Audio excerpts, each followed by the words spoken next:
எடுத்துக்காட்டு 7.72 என்ன சொல்லியிருக்காங்க அப்படின்னா y equal to 3x divided by x square minus 1 என்ற வளைவரையை எழுதுக அப்படின்னு சொல்லியிருக்காங்க. ஸோ என்னும் போலதான் 7 விஷயங்கள் ஞாபகம் இருக்கா உங்களுக்கு? ஸோ அந்த 7 விஷயங்களையும் நம்ம எழுத போறோம். ஸோ என்னென்ன 7 விஷயங்கள்? ஃபர்ஸ்ட் என்ன? சார்பகம் மற்றும் வீச்சகம். ஸோ சார்பகம் எப்படி இருக்குங்க? சார்பகம் எப்படி இருக்கும்? ஸோ இதில் கேள்வி பாருங்க, 3x by x square minus 1. அப்போ இந்த எக்ஸ் ஸ்கொயருக்கு பிளஸ் 1 போட்டால் 0 ஆயிடும், மைனஸ் 1 போட்டாலும் 0 ஆயிடும். ஏன்னு கேட்டிங்கன்னா எக்ஸ் ஈக்குவல் டு பிளஸ் 1 போட்டிங்கன்னு வைங்களேன், எக்ஸ் ஸ்கொயர் மைனஸ் 1 என்ன ஆகும்? 1 ஸ்கொயர் 1 மைனஸ் 1 0ன்னு வந்துடும். அதே மாதிரி மைனஸ் 1 போடுங்க, எக்ஸ் ஈக்குவல் டு மைனஸ் 1 போட்டிங்கனாலும் மைனஸ் 1 தி ஹோல் ஸ்கொயருங்கும் போது 1 மைனஸ் 1ன்னு வந்துடும் இல்லையா? ஸோ இதுவும் 0 ஆயிடும். ஸோ அப்போ பிளஸ் 1 மைனஸ் 1 தவிர்த்து பேலன்ஸ் எதை போட்டாலும் 0 ஆகாது இல்லையா? ஸோ பிளஸ் 1 மைனஸ் 1 தவிர்த்து மெய்யெண்கள் எடுக்கணும். புரிஞ்சுதுங்களா? ஸோ அப்போதான் அது வந்து சார்பகத்துக்கு கரெக்டாக இருக்கும். அப்போ எஃப் ஆஃப் எக்ஸின் சார்பகம் y equal to f of x தானே. இப்போ சார்பகம் மெய்யெண், அந்த மெய்யெண்ல எது வரக்கூடாது? மைனஸ் 1ம் பிளஸ் 1ம் வரக்கூடாது. இந்த ரெண்டும் இல்லாத மெய்யெண்ணா எடுக்கணும். புரிஞ்சுதுங்களா? சரி, அடுத்தது ரெண்டாவது வீச்சகம் பத்தி பேசணும். வீச்சகம் எப்ப பேசணும்?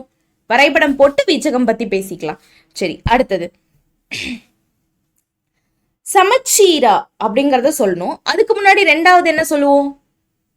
நிலைப்புள்ளி பத்தி பேசுவோம். அதுக்கப்புறம் நிலைப்புள்ளியை பத்தி பேசுறது வழக்கம் தான், அது ஒன்றும் பிரச்சனை இல்லை. ரெண்டாவதா ஒன்று சொல்லுவோம், ஞாபகம் வந்துருச்சா? வெட்டுத்துண்டு. எக்ஸின் வெட்டுத்துண்டு, ஒய்யின் வெட்டுத்துண்டு கண்டுபிடிக்கணும் இல்லையா? ஓகே, ஸோ அதுக்கு என்ன பண்ணுவோம்? X equal to 0, y equal to 0 போட்டு கண்டுபிடிப்போம். ஃபர்ஸ்ட் ஒய் ஈக்குவல் டு 0 போடலாமா? ஒய் ஈக்குவல் டு 0 போட்டால் என்ன ஆகும்? ஒய் என்ன? 3x by x square minus 1 equal to 0. 3x by x square minus 1 equal to 0. அப்போ என்ன ஆகும்? 3x equal to 0, x equal to 0. அப்போ y equal to 0ன்னு போடும்போது x equal to 0. அப்போ x இன் வெட்டுத்துண்டு எப்படி இருக்கும்? x in வெட்டுத்துண்டு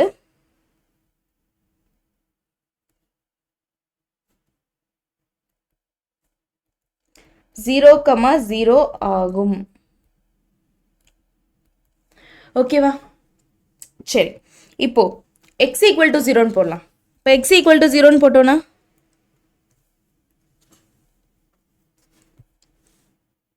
3 into 0 by 0 square minus 1. 3 into 0 by 0 square minus 1 equal to 0. Equal to y ன்னு வந்துருமா? y.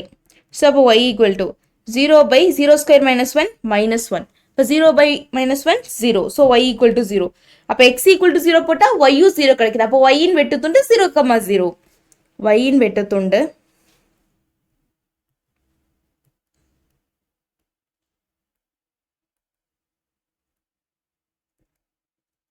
0,0 ஆகும். வெட்டுத்துண்டை பற்றி பேசியாச்சு. மூணாவது விஷயம் என்ன சொல்லணும்? வெட்டுத்துண்டு பற்றி பேசியாச்சு. அடுத்தது ஃபர்ஸ்ட் வந்து சார்பகம் மற்றும் வீச்சகம், ரெண்டாவது வெட்டுத்துண்டுகள், மூன்றாவது ஒரு தடவை வகையிடணும். ஸோ வகையிட்டு அதனுடைய தன்மையை பற்றி பேசலாம். ஸோ அது மட்டும் இல்லாமல் தன்மையை பற்றி பேசுறத காட்டிலும் நிலையெண்கள் கண்டுபிடிக்கலாம் இல்லையா? நிலையெண்கள், மூன்றாவது நிலையெண்கள் இல்லையா? ஸோ அதோடைய தன்மையை சொல்லிட்டு நிலையெண்களை கையோட சொல்லிடலாம். ஓகே, அதுக்கு வந்து ஒரு தடவை வகையிடணும். கரெக்டா? ஓகே, இப்போ எஃப் ஆஃப் எக்ஸ் என்னன்னு தெரியுமா? தெரியும். y equal to f of x இதுதான். அப்போ இது ஒரு தடவை வகையிட்ட என்ன வரும்? F dash of x. இப்போ எஃப் ஆஃப் எக்ஸ் என்ன? 3x by x square minus 1. 3x by x square minus 1. இப்போ ஒரு தடவை வகையிட்டோன்னா என்ன வரும்? F dash of x. அப்போ u by v. u by vனா v u dash minus u v dash இல்லையா? So v u dash 3x எக்ஸை பொறுத்து பண்ணால் 3 v u dash minus u v dash X square minus என்ன பண்ணால் 2x minus 0. divided by v square x square minus 1 the whole square. புரிஞ்சுதா? Okay. So இப்போ இது பண்ணோன்னா 3x square minus 3 வருமா? அடுத்தது minus 3 2 6 x square divided by x square minus 1 the whole square. புரிஞ்சுதுங்களா? So 3x square minus 6x square na minus 3x square minus 3 divided by x square minus 1 the whole square. இல்லைங்களா? So minus 3 common எடுத்துக்கோங்க. அப்போ என்ன வரும்? x square minus 1 divided by x square minus 1 the whole square. வருங்களா? இங்கே x square minus 1 ரெண்டு இருக்குங்காட்டி இங்கே ஒன்று கட் பண்ணிக்கலாம். அப்போ என்ன வரும்? minus 3 divided by x square minus 1 வருங்களா? அவ்வளோதான். ஸோ இதான் வந்து f dash of x. இப்போ f dash of x equal to 0ன்னு போட போகிறோம்.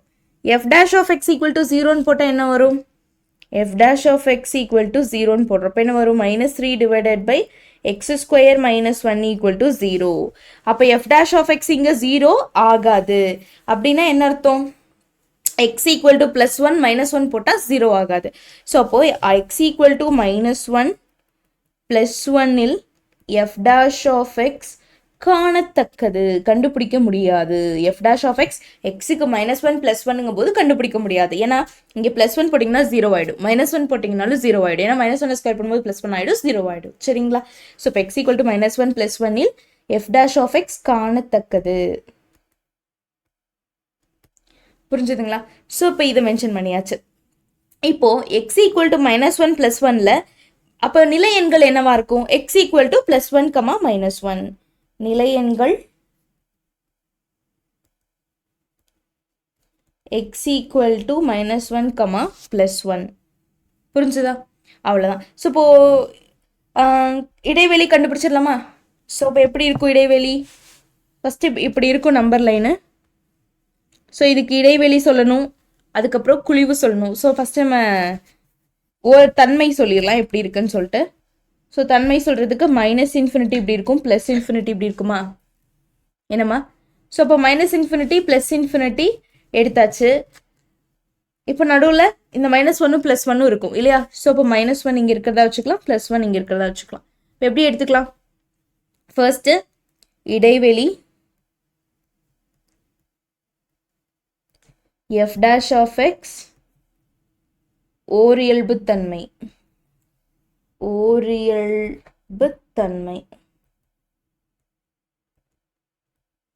ஓகேவா? ஓகே. இப்போ இடைவெளி மைனஸ் இன்ஃபினிட்டி minus 1 ஒன்று, minus 1, 1 ஒன்று, 1, இன்ஃபினிட்டி ஒன்று. சரிங்களா? ஓகே. மைனஸ் இன்ஃபினிட்டி minus 1குள்ளே ஏதோ ஒன்று எடுங்க. minus 2 எடுத்துக்கலாம். minus 2 எடுத்து f dash of xல போடுங்க. minus 2 square 4, 4 minus 1 3, மைனஸில் தான் ஆன்சர் வருது. So minus.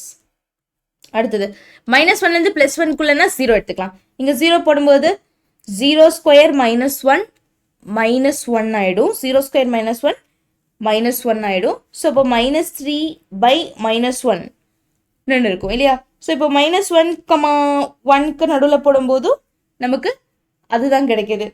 ஓகே. அடுத்து 1, இன்ஃபினிட்டியில் போட்டிங்கன்னா ஏதோ ப்ளஸ் நம்பர் போட்டிங்கன்னா என்னாகும்? 2 போட்டிங்கன்னா 2 ஸ்கொயர் 4 minus 3 திருப்பி மைனஸில் தான் கிடைக்க போகுது இல்லையா? ஓகே. ஸோ அப்போ இது எப்படி எழுதிக்கலாம்? ஸோ ஒரு மிஸ்டேக் பண்ணியிருக்கோம். என்ன அப்படின்னா இதில் பார்த்தீங்கன்னா தெரியும், இந்த மைனஸை காமனாக எடுக்கும்போது இங்கே எக்ஸ் ஸ்கொயர் ப்ளஸ் 1ல் வரும். சாரிங்க. ஸோ மைனஸை காமனாக எடுக்கும்போது எக்ஸ் ஸ்கொயர் ப்ளஸ் 1 வரும். ஸோ அப்போ இது கேன்சல் ஆகாது, இப்படியே தான் இருக்கும். சரிங்களா? ஸோ அப்போ என்ன வரும்? மேலே எக்ஸ் ஸ்கொயர் ப்ளஸ் 1,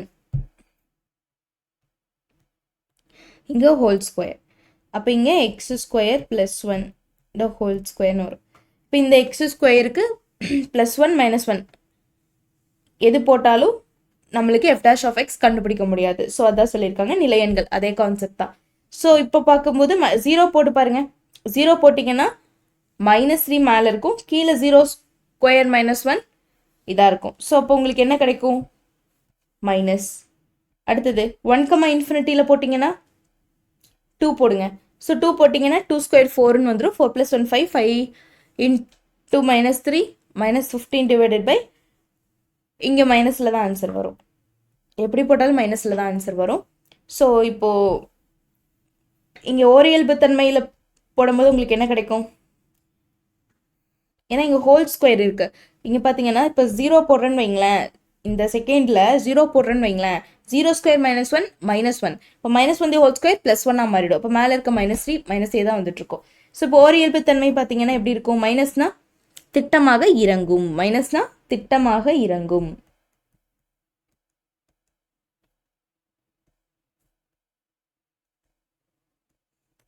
அடுத்த மைனஸ் திட்டமாக இறங்கும். அடுத்தது மைனஸ் திட்டமாக இறங்கும்.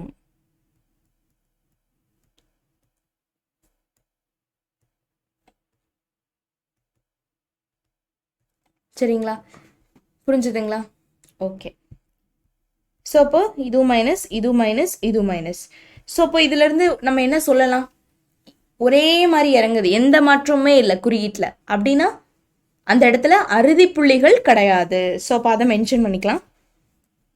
ஆறாவதா எஃப் டேஷ் ஆஃப் எக்ஸின் குறியில்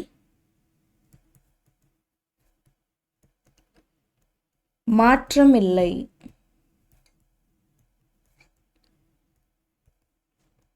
எனவே இடஞ்சார்ந்த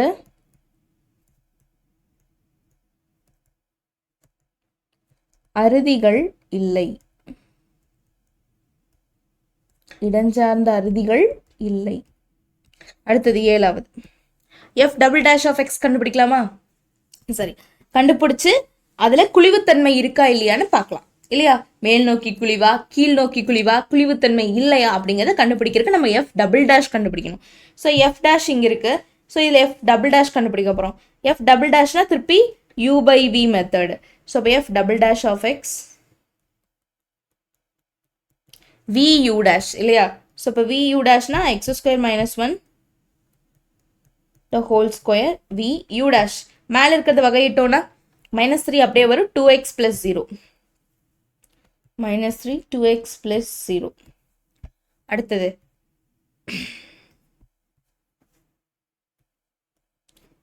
vu dash minus uv dash.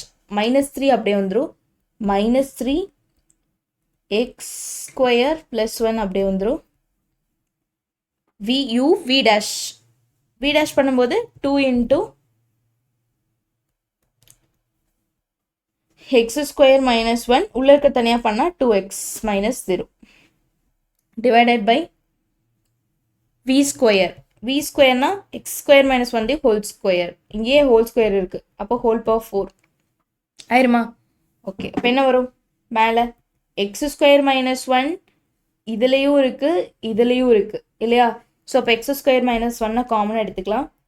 மீதி என்ன இருக்கும்? இந்த இடத்துல ஒரு x² - 1 மட்டும் இருக்கும். 2 x² - 1ல் 1 பொதுவாக வெளியே வந்துருச்சு, அப்போ 1 மட்டும் இருக்கும். இங்கே பார்த்தீங்கன்னா -3 × 2 -6x × -6x. அடுத்தது மைனஸ் ஆஃப் இங்கே -3x² - 3. இதில் x² - 1 காமனாக வந்துருச்சு, 2 2 4x மட்டும் இருக்கும், × 4x. புரிஞ்சுதுங்களா? இப்போது x² - 1 × இதை உள்ள மல்டிபிள் பண்ணால் -6x³ + 6x மைனஸ் இந்த 4x பண்ணோன்னா 3 4 3s are 12 -12x³ -12x. So இந்த மைனஸ் உள்ள மல்டிபிள் பண்ணிக்கலாமா? மல்டிபிள் பண்ணால் என்ன நடக்கும்? x² - 1 × -6x³ + 6x minus into minus plus 12x³ plus 12x. So அப்போ என்ன வரும்? x² - 1 into கீழே கீழே பாருங்கள், x² - 1 the whole power 4 இருந்துக்கிட்டே இருக்கும். x² - 1 the whole power 4 அப்படியே வந்துட்டே இருக்கும். x² - 1 the whole power 4 இங்கே பண்ணும்போது -6x³ + 12x³ 6x³ 6x plus 12x 18x by x square minus 1d whole power 4.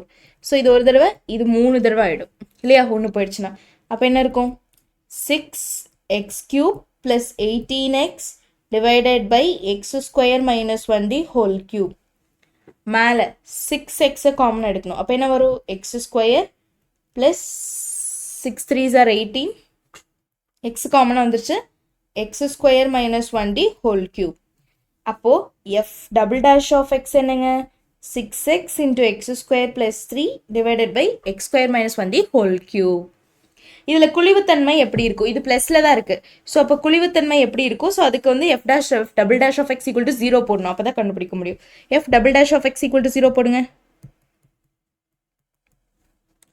f double dash என்ன, 6x into x square plus 3 divided by x minus 1d x square minus 1d whole cube equal to 0. போடும்போது என்ன ஆகும், 6x equal to 0 x equal to 0 வந்துடும், x square plus 3 equal to 0 x equal to plus or minus root 3 வரும். So அப்போ மொத்தமாகவே x equal to 0 அப்படின்னு ஆகிடும். மற்றும் f dash of x வந்து இங்கே பாருங்கள் +1 -1 ரெண்டில் எது போட்டாலும் கண்டுபிடிக்க முடியாது. ஸோ அதையும் சொல்லணும். மற்றும் f double dash of x ஆனது x equal to -1, +1 will காணத்தக்கது.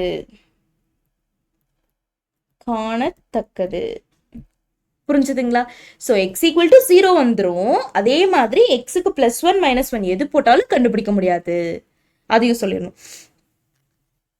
So அதுக்கப்புறம் ஒரு முக்கியமான விஷயம் சொல்ல, என்னங்க முக்கியமான விஷயம், குழிவுத்தன்மை கண்டுபிடிக்கணும் இல்லையா? ஸோ குழிவுத்தன்மைக்கு இதில் பார்த்தீங்கன்னா -∞ to +∞. ஓகே, ஸோ இங்கே 0வும் இருக்குது, -1 இருக்குது, +1 இருக்குது. அப்போ -1 +1 0. ஸோ அப்போ இதுக்கு நடுவில் ஒவ்வொன்றுக்கும் குழிவுத்தன்மை எப்படி இருக்குன்னு கண்டுபிடிக்கணும். சரிங்களா? ஸோ கண்டுபிடிக்கலாமா? ஓகே, ஃபஸ்ட்டு இடைவெளி f double dash of x, இடைவெளி f double dash of x குழிவுத்தன்மை.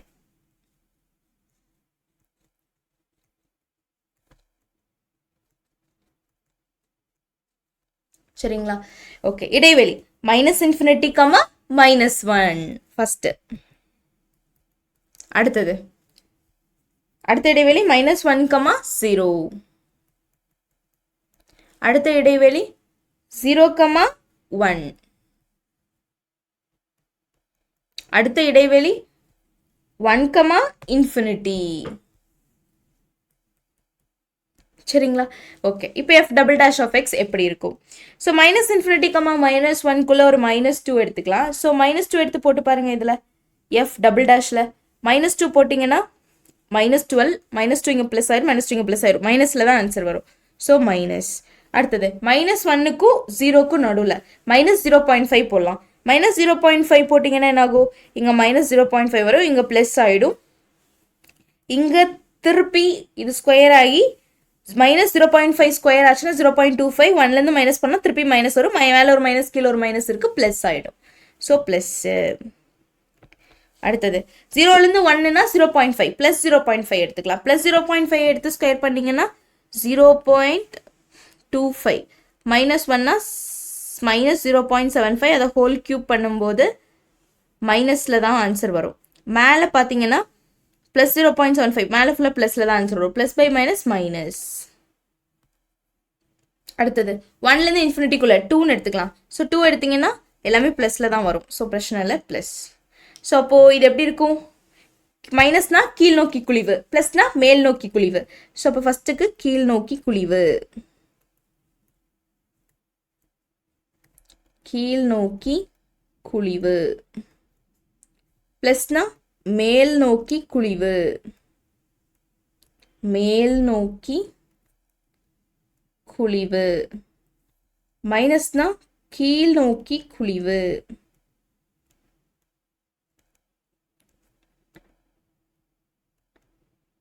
Minus ப்ளஸ்னா மேல் நோக்கி குழிவு.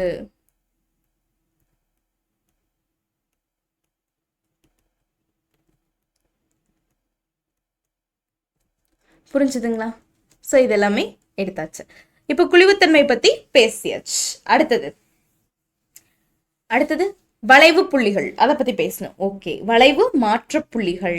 ஸோ வளைவு மாற்ற புள்ளிகள் பார்த்தீங்கன்னா X minus one, X equal to 8, X equal to minus one comma மற்றும் எக்ஸ் ஈக்குவல் டு 1. இந்த ரெண்டுக்குமே சார்பகமே கிடையாது. ஸோ இப்போ எக்ஸ் ஈக்குவல் டு 0 எடுத்தோம்னா எஃப் டபுள் டேஷ் ஆஃப் எக்ஸின் குறி வந்து எப்போ பூஜ்ஜியம் ஆகுது? பூஜ்ஜியம் வழியா போகுது. F double dash of x வந்து பூஜ்ஜியம் வழியா தான் போகுது, அதுல எந்த சந்தேகமும் இல்லை. அப்போ மாற்றுப்புள்ளி எப்படி இருக்கும்? வளைவு மாற்றுப்புள்ளி இதுவே எழுத வேணாம், நீங்க டைரக்டா வளைவு மாற்றுப்புள்ளியே எழுதிக்கலாம். வளைவு மாற்றப்புள்ளி எக்ஸ் வந்து 0 இல்லையா? 0 வழியா தானே போகுது எஃப் டபுள் டேஷ் ஆஃப் எக்ஸ்ல. எஃப் டபுள் டேஷ் ஆஃப் எக்ஸ்ல எக்ஸ் என்ன வழியா போகுது? 0 வழியா தான் போகுது. ஸோ அப்போ அப்படி போகும்போது எக்ஸுக்கு 0 போட்டோம்னா ஒய்ங்கிறது எஃப் ஆஃப் எக்ஸா, அப்போ எஃப் ஆஃப் 0.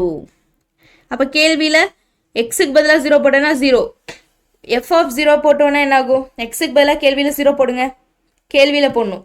0 போட்டிங்கன்னா கீழியும் மேலேயும் ரெண்டுமே 0 பை எனிதிங் 0 தான் வரப்போகுது. இப்போ 0 ஆகும். வளைவு மாற்றப்புள்ளி கண்டுபிடிச்சாச்சு. அடுத்தது என்ன கண்டுபிடிக்கணும்? தொலைத்தொடுகோடு கண்டுபிடிக்கணும் இல்லையா? சரி, தொலைத்தொடுகோடு எப்படி இருக்குன்னு பார்க்கலாம். தொலைத்தொடுகோடுனா இன்ஃபினிட்டி வரணும் இல்லையா? ஸோ நம்ம கேள்வியில இன்ஃபினிட்டி எதுக்கு போட்டால் வரும்னு பார்க்கலாம். கீழே இன்ஃபினிட்டி வரணும். கீழே இன்ஃபினிட்டினா இங்கே 1 போட்டால் இன்ஃபினிட்டி வரும், -1 போட்டாலும் இன்ஃபினிட்டி வரும், +1 போட்டாலும் இன்ஃபினிட்டி வரும். ஸோ போடலாமா? அப்போ limit x tends to 1 minus, limit x tends to 1 minus 1 plus, எது போட்டாலும் இன்ஃபினிட்டி வந்துடும் இல்லையா? ஓகே, ஸோ அப்போ போட்டலாமா? லிமிட் எக்ஸ்டென்ஸ் டு -1 +1 எப்படி போட்டாலும் வரும். ஸோ -1 போடலாம். அப்போ 3x பை எக்ஸ் ஸ்கொயர் -1 என்ன ஆகும்? Minus infinity. -1 போட்டோன்னா மேலே மைனஸ் இருக்கும், ஸோ மைனஸ் இன்ஃபினிட்டி. ஸோ இதே வந்து லிமிட் எக்ஸ்டென்ஸ் டு +1 போட்டோன்னா என்ன ஆகும்? -1க்கு தனியாக பேசணும், லெஃப்ட் ஹேண்ட் ரைட் ஹேண்டில் பேசணும். லெஃப்ட் ஹேண்ட் ரைட் ஹேண்ட் லிமிட்டில் பேசிக்கலாம். So left hand limit right hand limit ரெண்டுலையும் பேசணும் அப்படின்னா இங்கே என்ன ஆகும்? 3x பை எக்ஸ் ஸ்கொயர் -1 ரைட்டில் போடும்போது ப்ளஸ் இன்ஃபினிட்டி வந்துடும். அடுத்தது லிமிட் எக்ஸ்டென்ஸ் டு 1 மைனஸ், அப்படி போடும்போது 3x by x square -1 equal to மைனஸ்னா அங்கே ஆன்சரில் மைனஸ் வந்துடும், minus infinity. Limit x tends to 1 plus, அப்போ 3x by x square -1 equal to infinity. So அப்போது எக்ஸுக்கு வேல்யூ போடும்போது ஒய் இன்ஃபினிட்டி ஆகுது. அப்படின்னா அது என்ன தொலைக்கோடு? எக்ஸுக்கு வேல்யூ போடும்போது ஒய் இன்ஃபினிட்டி ஆகுது. அப்போது செங்குத்து தொலைகோடு இல்லைங்களா? நிலைக்குத்துன்னு சொல்லலாம், செங்குத்துன்னு சொல்லலாம். அப்போ இப்போ இது எப்படி எழுதணும்? எனவே எக்ஸ் ஈக்குவல் டு -1 மற்றும் எக்ஸ் ஈக்குவல் டு 1 ஆகியவை நிலைக்குத்து தொலைத்தொடுகோடுகளாகும். நிலைக்குத்து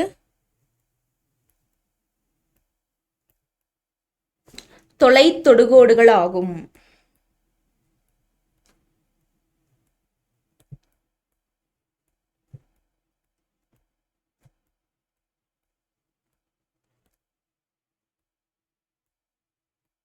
புரிஞ்சுதுங்களா? அடுத்தது கிராஃப் போட்டுடலாம். ஸோ கிராஃப் எப்படி போடலாம்? ஒய்ஹெச் எக்ஸ்ஹெச் ஒய்ஹெச் எடுத்தாச்சு. ஸோ புள்ளிகள் X equal to -1 x equal to +1 தான் நிலை புள்ளி. அப்போது கண்டிப்பாக இங்கே 1 இருக்கும், இங்கே -1 இருக்கும், இங்கே 2, இங்கே 3 இப்படி இருக்கும். இப்போ எக்ஸ் ஈக்குவல் டு 1லையும் நிலைப்புள்ளி இல்லையா? ஸோ இப்போ எக்ஸ் ஈக்குவல் டு 1லையும் நிலைப்புள்ளி, எக்ஸ் ஈக்குவல் டு -1லையும் நிலைப்புள்ளி. நிலைப்புள்ளிக்கெல்லாம் இந்த மாதிரி டாட்டட் லைன் வச்சுக்கோங்க. புரிஞ்சுதா? Okay, x equal to +1 x equal to -1. Okay, 0 வழியாக போயிருக்கு இல்லையா? நம்மளுடைய இது பார்த்தீங்கன்னா 0 வழியாக போயிருக்கு. வளைவு மாற்றப்புள்ளி 0,0. இப்போ 0,0னா எக்ஸும் 0 ஒய்யும் 0னா இந்த இடம். ஸோ அப்போ இதனுடைய வளைவு எப்படி போயிருக்கும்? இப்படி எக்ஸில் வந்த வளைவு ஒயில் வந்த வளைவு ரெண்டுமே இப்படியே வந்திருக்கும் இல்லையா? ஓகே, அது விட்டுருங்க. அடுத்தது பார்த்தீங்க அப்படின்னா எக்ஸ் ஈக்குவல் டு அந்த இன்ஃபினிட்டியில் பார்க்கும்போது நமக்கு என்னெல்லாம் கிடைச்சது, -1 + 1 இல்லையா? ஸோ -1 + 1 அப்படி கிடைக்கும் போது அதில் எங்கே போய் முடியுதுன்னு தெரியாது. ஸோ அப்போது நம்மளுடைய ஒய் வந்து இப்படி ஆரம்பித்து எக்ஸில் எங்கே வேணால் போய் முடியலாம். அதே மாதிரி எக்ஸில் எங்கே ஆரம்பித்து ஒயில் எங்கே வேணால் போய் முடியலாம், வளைவு இல்லையா? அவ்வளோதான். புரிஞ்சுதுங்களா? ஏதாவது சந்தேகம் இருக்கா? ஓகே, அடுத்தது பார்த்தீங்க அப்படின்னா பயிற்சி. ஸோ எடுத்துக்காட்டு இதோட முடிஞ்சது. ஸோ அடுத்த வீடியோவில் உங்களுக்கு இந்த பயிற்சியை போடுறேன். ஸோ அதுக்குள்ளே நீங்கள் அந்த எடுத்துக்காட்டை ஃபுல்லாக தரவை பார்த்துட்டு வந்துடணும். ஓகேவா? ஸோ எடுத்துக்காட்டில் இருக்கிறதே கம்மியாக தான் இருக்கும். ஸோ அதை ஃபுல்லாக நீங்கள் தரவை பார்த்துட்டு வந்துடுங்க. ஓகேவா? அடுத்த வீடியோவில் உங்களுக்கு பயிற்சி வந்துடும். சரியா?